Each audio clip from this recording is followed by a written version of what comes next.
Hey, this is AJ. Welcome back to the Handyman process. In today's video, I'm going to be talking a little bit about running a debt-free handyman business. Stay tuned.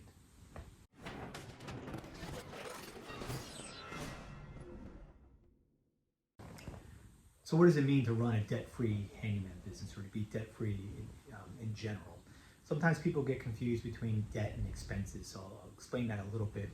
Debt is a recurring payment that you make over and over again for some type of asset that you've purchased. Whereas an expense is just a monthly thing you can kind of cancel at any time and get out of that payment. So when it comes to starting or running a handyman business, the first area where people will normally look to a debt solution to get started is the startup cost, right? So people are like, oh, I'm gonna get a truck, I'm gonna get this, I'm gonna get all that, and if I have all that stuff, I can make money, right? And there's truth to that. You know, there's people probably watching this video that are going to say it takes money to make money, and there's different views on this, right? This is just the way that I do it. I just don't like having debt. I don't like the feeling of it. Is there a financial gain to having it? Maybe, but it ain't worth just the heartache that it gives me. So I used to be a debt guy, not business-wise, but personal-wise, a long time ago. And I read some Dave Ramsey stuff. I changed my ways, and I believe that it's true that you sleep better at night when you don't have debt. So let's talk about the first thing, startup cost, right?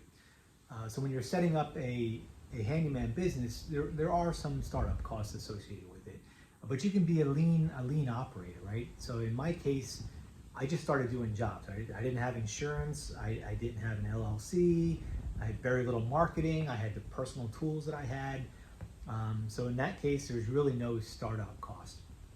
But looking back, the advice I would give to myself is the very first thing is get insurance in place. Again, insurance is not debt, it's a monthly expense that you have to pay.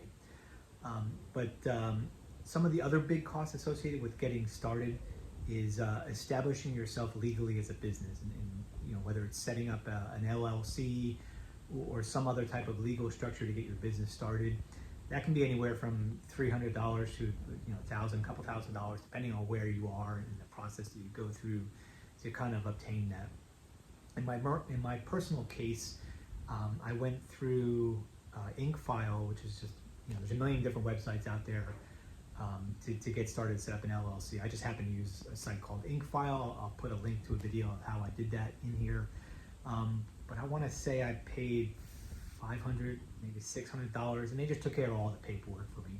I could have saved a couple $100, but I had that money, so I was glad to pay that. So I essentially wrote a check for that, or just transferred money over to pay for that. Again, no debt, it just came out of my savings. I got it set up and established.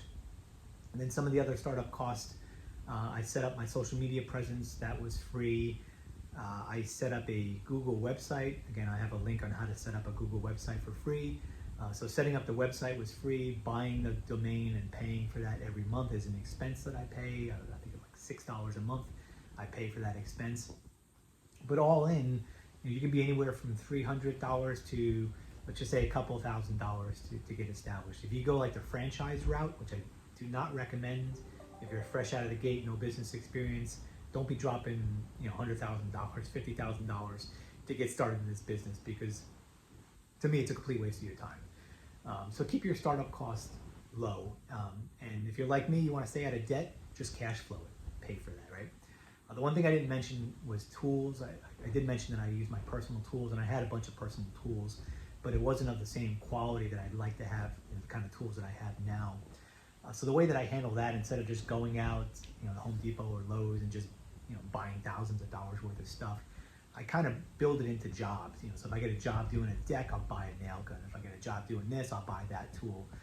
So I kind of slowly acquire it over time. And I think most handymen have like a tool buying issue. Like, I love buying tools, right? And if you're watching this video and you're a handyman, give me a thumbs up if you like buying tools as well. But I always want new tools. I always want to get new stuff. But I kind of force myself to say, wait for a job for it. Like, I just bought a tool the other day. I've been shaving a lot of doors recently, and you can use an electric planer, you can use a bunch of different things, but Ryobi had this like thing that hooked up to your drill that you could kind of just run a drill bit through and shave the door down. It was like $30 or something. I bought the thing, and it worked all right. It's nice just having a bucket, and I can just hook it up to my drill, which I always have. But I like tools, right? I like to buy tools. The one thing I didn't mention was like vehicles, right? So I started off, and I still use, I had two vehicles. I had a Chrysler Pacifica minivan, and I had a Nissan Leaf, which is like this small little electric car. I got dirt cheap. I'm not a big tree hugger. If you are a tree hugger, I mean, more power to you. I bought this car because it was cheap. It's mostly my estimating car, but it was also my business car for a lot of jobs. If I could fit everything into that, I kind of felt like I was making money every time I used that thing. It would be crammed up with stuff, and then if I couldn't use that, I would use the minivan and load that thing up. But I knew long term I needed a van or a truck at some point. You kind of go back and forth. I think a van is actually a better way to go, like a cargo type of van. But I ended up buying a truck at a government auction in 2008. I'll put a picture in here. Actually, I'll put a link to, I think I made a short about when I bought this thing at a government auction. But I ended up spending $10,000, again, cash, paying a check to buy this truck to use for the business. And as a part-time guy, it's not 100% business use. It's probably like 75, 85% business use, but I use it for personal things. But the point is, I paid cash for it, right? And I waited, I think about a year or so before I purchased that truck. Half the money for that truck, the $10,000, came from money that I had made with the Handyman business, and the other was just money I had in savings to buy the vehicle. So I went and bought that thing kind of outright. But as you start to grow your business, you're going to be hit with those types of things as well. Again, some of it's debt and some of it is expense, depending on how you manage it. So one big thing are setting up websites, right? You could pay, like me, you pay nothing or $6 a month for your website, or you can pay thousands of dollars depending on the quality of the website you get and the services that kind of come along with that. So some people may go into debt for that. You know, if you're getting, the bottom line is you got to be making a return on whatever debt you get into. If you're not making a return, why even bother, right? So if you paid somebody $10,000 to build your website, you better be getting at least more than $10,000 worth of work out of that. If you're not, then you might want to question doing that. But that kind of falls into the bucket of investments or debt related to marketing. We talked a little bit about tools as you go along. I mean, you can go out and you can buy all the tools, you can rent them as an expense, or whatever. Then you have equipment and vehicles. I talked about my truck. A lot of people want to go out and get that 40, 50, 60. I mean, some of these trucks are ridiculous now. You do not need an $80,000 truck to do this kind of business. If you do that, you're just fooling yourself, right? It's more about look at me than a business decision. There are write-offs and all that kind of stuff to that, but if you want to stay lean, you want to operate lean, I would stay away from that. I would buy something used, and I would, me personally, I'm going to cash flow it and stay out of debt to do that. The final one that's in there is workspace. So if you evolve a little bit, you probably, like me, you probably start off out of your garage or some other part of your home, and if you start to grow and expand and become bigger, you might want to look into some type of commercial space, whether that's leasing it, whether that's buying it. If you're leasing it, you're most likely in some type of expense situation. If you're buying it, then you might be in more of a debt situation. So just be careful on what you do.